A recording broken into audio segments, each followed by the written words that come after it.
Hi guys! We are Sara and Nuno from EdhSpellcasters, and today we are going to talk about Lathril, Blade of the Elves, one of the most popular commanders since its release in Kaldheim. Elves are a very popular typo deck since Magic's release, and so we decided to do a deck around our commander. Lathril, Blade of the Elves is a 4-mana commander. 2 generic, 1 black and 1 green for a 2/3 elf noble with menace. Whenever Lathril, Blade of the Elves deals combat damage to a player, create that many 1/1 green elf warrior creature tokens. She also has the ability to tap 10 untapped elves you control, each opponent loses 10 life and you gain 10 life. The main reason Lathril is so strong is because she's not only one of the main ways we can finish the game using her last ability, she's also a token generator, representing both an engine and a payoff all-in-one card. We need Lathril on board fast, so we run a lot of elves that generate mana like Arbor Elf, Deathrite Shaman, Elves of Deep Shadow, Elvish Mystic, Elvish Spirit Guide, Gnarloot Trapper, Fiendhorn Elves, and Llanowar Elves.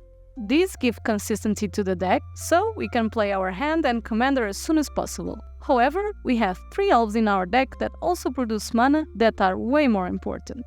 Elvish Archdruid, Priest of Titania, Marwyn the Nurturer. These elves produce mana and also are very known to be able to create infinite mana with ease. In fact, Marwyn as a commander is also a very strong option instead of Lathril as a mono-green alternative. To use the mana we are generating, we have a couple of mana sinks like Alosaros Shepherd. He does double duty, protecting our cards, working as a finisher as well. Elvish Warmaster also creates 1/1 elves and also grows our army to be stronger. Galadrim Brigade works as a lord and a mana sink. With enough mana, we can play him and attack for the win in one swing. Ezuri Renegade Leader is protection and works basically like Elvish Warmaster's last ability, but instead of Death Touch, it gives Trample, so it's even better. And lastly, Genesis Wave for X and 3 green. Reveal the top X cards of your library. You may put any number of permanent cards with mana value X or less from among them onto the battlefield. Then put all cards revealed this way that weren't put onto the battlefield in your graveyard.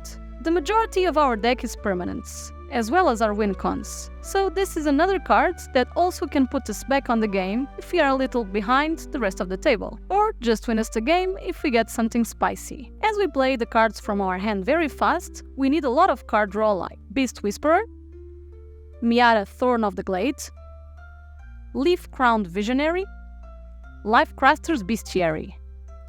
Tribute to the Wall Tree may not draw us cards all the time, however the +1/+1 counters also do a lot of work. And Sylvan Library, an enchantment for 2 mana with, at the beginning of your draw step, you may draw 2 additional cards. If you do, choose 2 cards in your hand drawn this turn. For each of those cards, pay 4 life or put the cards on top of your library.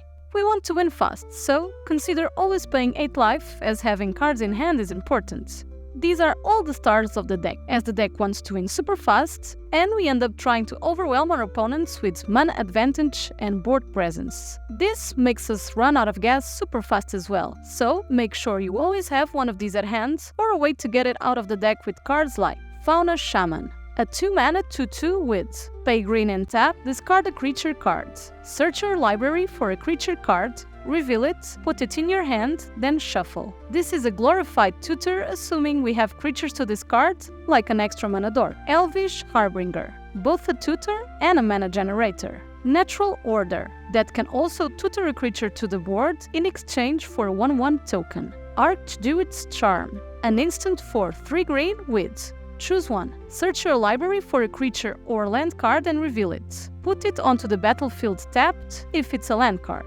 Otherwise, put it in your hand, then shuffle. Put a +1/+1 counter on target creature you control. It deals damage equal to its power to target creature you don't control. Exile target artifact or enchantment. This card does everything: tutors, fetch lands, artifact and enchantment removal, creature removal. The options are so good that the card is never really dead. Worldly Tutor. Chord of Calling. Bounty of Skemfar, allowing us to dig.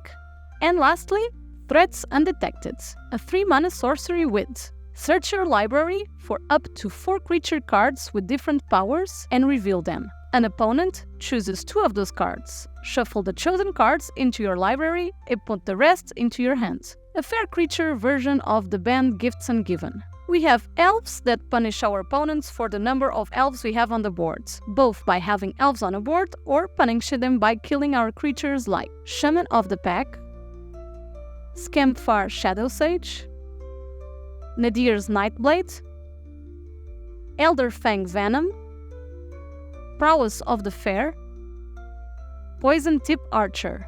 Another win condition that we are running is Craterhoof Behemoth and Overwhelming Stampede. With the amount of tokens our deck generates, these normally just finish the game. Planeswalkers, we have 2 that are very strong, Tivar Kel and Tivar Jubilant Brawler. Giving activated abilities haste is huge, and we can cast our commander, and assuming we have 10 other elves, activate Lathril's ability to drain the board for 10 damage. Our commander and our board is very fragile, so we need a lot of interaction and protection. We should run more, but we also want to do the cool things. So at the moment we have Galadrim Ambush, Golgari Charm, Veil of Summer, Heroic Intervention, and Tivar Stand. This one can be used also when attacking. If our opponents don't block, we can make a small army out of nowhere with Lathril.